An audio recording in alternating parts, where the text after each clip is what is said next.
I appreciate that. Yeah, I think, look, when it comes to the schedule this year, we're ready. We have work done right in front of us. Today is the start of that. We've got, we owe that to the conference to all of our existing members to make sure we put everybody in the best place this season. I don't think there's any distraction. I think we're able to do, two things at once, look forward and at the same time do everything we need to do day in and day out for this football season, not just our football, but also the rest of, the schedule this year for Big Ten sports. So I feel like we have the staff and the depth. We've done some things internally to shore up our staff to be able to do that, to put more energy into the integration of USC and UCLA. So I feel like the staff adjustments that we've made will allow us to do that effectively. One of the things that we're most focused on is just the incentives that are being created for students to consider leaving, right? So when you have a system that's providing, potential benefits for entering the portal, and a lot of athletes, unfortunately, aren't realizing those benefits when they enter the portal. So there's a little bit of a grass is greener on the other side. When I spend time with our coaches, the portal is an absolute priority. I think the combination of what's happening in terms of the benefits that are being provided with the freedom to move, that combination really came together at the same time.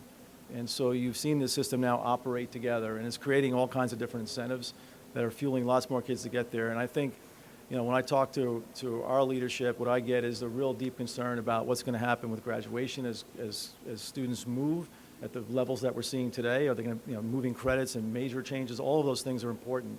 And I think we're going to see the results of that pretty shortly with the data that comes out from this flood.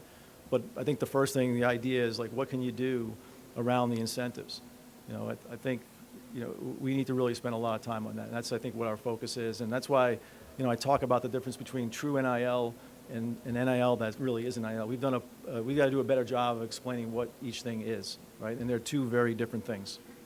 I'm not going to speak to the work that was done before I got there. What I will say overall, that scheduling is the most collaborative process in the office. Like, it doesn't work unless the conference staff is working with our athletic directors and SWAs, on a daily basis to come up with the solutions.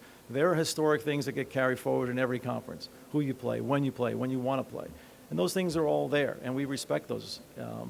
So, specifically, I think the first thing is, collaboration is obviously a big part of it. The second part of your question about, gets back to that old balance between in-person and TV, right? We hear that all the time. How do you balance the need of fans when they're traveling, at the same time trying to expose our programs to the biggest audience, especially, our national power programs that carry the load of most of that. So we understand that. I think some of the historic things that have been, traditional in the conference in terms of when teams will schedule and when they won't are carried forward, and that's forward, and we respect that. And our job is to work with that, to see if there can be exceptions and changes, but at the same time understanding that those institutions are advocating for their fans and their student athletes, and we're respectful of that. Look, I want to provide some clarity with what true NIL means, right? When I say true NIL, what I mean is that the ability of a student athlete to take advantage of their marketing rights from either local or national companies. And that depends on your ability, your exposure you receive, the strength of your social media, all of those factors, and all of that's great, and that should be unlimited.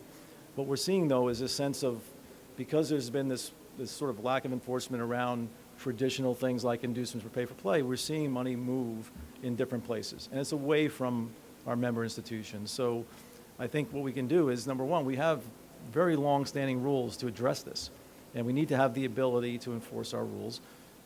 Partly, we need support from Congress to be able to be put in a position to do that without, litigation or anything hanging over our heads. So that's the balance. But then I'm trying to explain the difference between those two. And look, in addition, you're seeing states come forward and pass legislation that really is only driven for one thing: to create more competitive power in that state. And that's just not the right place for us to be.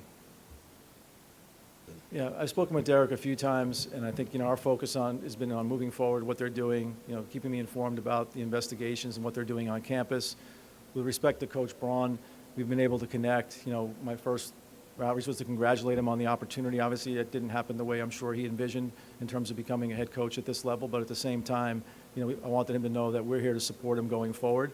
I think that's where their focus is. So the investigations will yield results about what has happened, but I think there's a commitment to understand what's expected going forward. It's tough to predict.